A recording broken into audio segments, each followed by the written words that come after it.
Welcome to This Explainer. Okay, today we're doing something really fascinating. We are going to micro-deconstruct this incredibly potent little piece of text all about the absolute critical importance of first impressions. Now, the source material we're looking at is short, but wow, is it packed. It lays out this strict, almost clinical methodology for human interaction.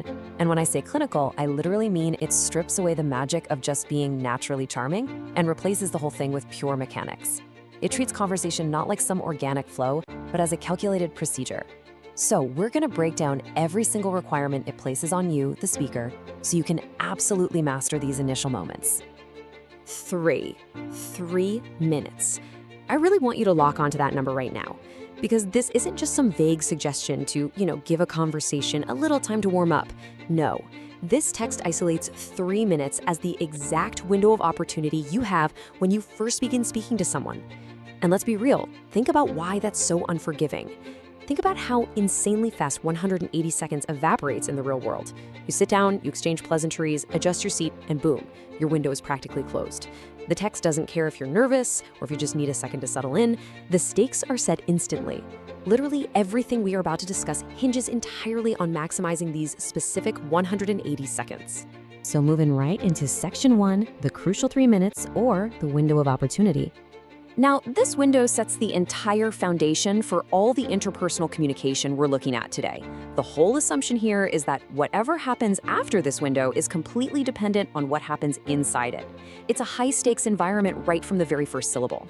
Okay, let's dive into the actual text here. Quote, "It is important for the participants to prepare a script to capture the attention of others we speak with them." Just let that heavy requirement sink in for a second. Prepare a script. It's definitely not suggesting you wing it, right? It places a massive, deliberate burden on you to actually draft a script before the conversation even happens. And the psychological shift there is huge. I mean, a casual chat usually implies a two-way street, a natural give and take. But a prepared script? That implies total control. It means you're walking into the interaction with a preconceived architecture. You're not just reacting, you are executing a premeditated strategy. Which brings us to section 2, capturing audience attention, which is really the primary directive here. Now, what's really interesting about this is we need to look a little closer at the specific objective hidden right inside that opening sentence we just read. Preparing the script is just the tool, right? But what exactly is the immediate non-negotiable goal of that tool? Well, isolating the operative words here, capture the attention, really shows us the underlying philosophy. It means the entire burden of those initial moments rests on actively grabbing the listener's focus. And capture is such a strong word, isn't it? It implies that attention isn't just freely given to you. Attention is fleeting, it's reluctant. People are always distracted by their phones, their own thoughts, the environment. The text is basically telling us you can't just politely wait for their focus. It's something you have to actively, deliberately take using your prepared words. You have to use conversational force to seize it. All right, section 3. The high impact image, or projecting power. This takes us straight to the crucial second half of this module's equation, because capturing their attention, that's really only step 1. Once you actually get their focus, the text makes it incredibly clear that this captured attention has to immediately be paired with projecting a very specific kind of presence. Listen to this exact phrasing from the source. We want the participants to create a high-impact image to the person who we speak to. High-impact image. Notice the sheer energy in those words.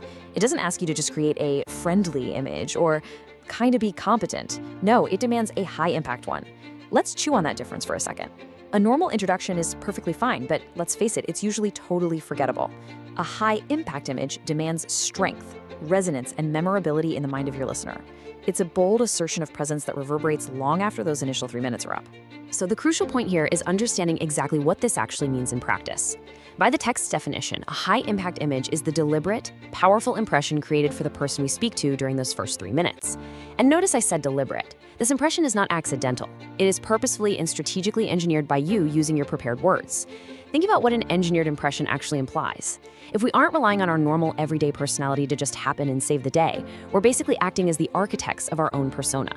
And engineering requires blueprints, precision, testing. It means literally every word, every single pause, and every little nuance of delivery during those 180 seconds is calculated to project that exact, powerful image you designed in advance. Next up is section 4, preparing your script, the action plan. Okay, so we've seen the theory, right? The strict 3-minute window, the absolute necessity of capturing attention, the mandate to project this high-impact image. But how exactly does this module tell us to pull this off? How do we put all this intense theory into motion? Well, it lays down an absolute mandate.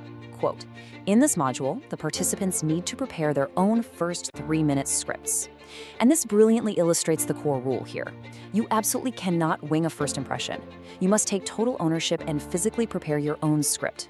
And actually, let's focus on that word own for a second. Why does it insist you prepare your own script instead of just handing you a template to memorize? Well, because templates lack authenticity. If you're going to engineer a high-impact image, it absolutely has to be rooted in your unique voice. Taking ownership of the prep work ensures that even though your delivery is calculated, it still feels completely genuine to the person listening. All right, let's piece this whole thing together into a nice, structured sequence straight from the module's directives. Step 1, prepare a script. That means doing all the hard, invisible work behind the scenes before you ever open your mouth. You write it out, you refine it, you own it. Step 2, capture attention. You deploy those opening words to actively seize their wandering focus. You don't just sit back and wait for them to tune in, you make them tune in. Step 3, create a high-impact image. Once you've got that captured attention, you leverage your prepared script to leave a powerful, undeniably engineered impression. It is a super precise, sequential formula that basically treats human interaction like a highly structured discipline. And then, fascinatingly, the source material ends totally abruptly on this unfinished thought, Quest N. It just stops. No further explanation.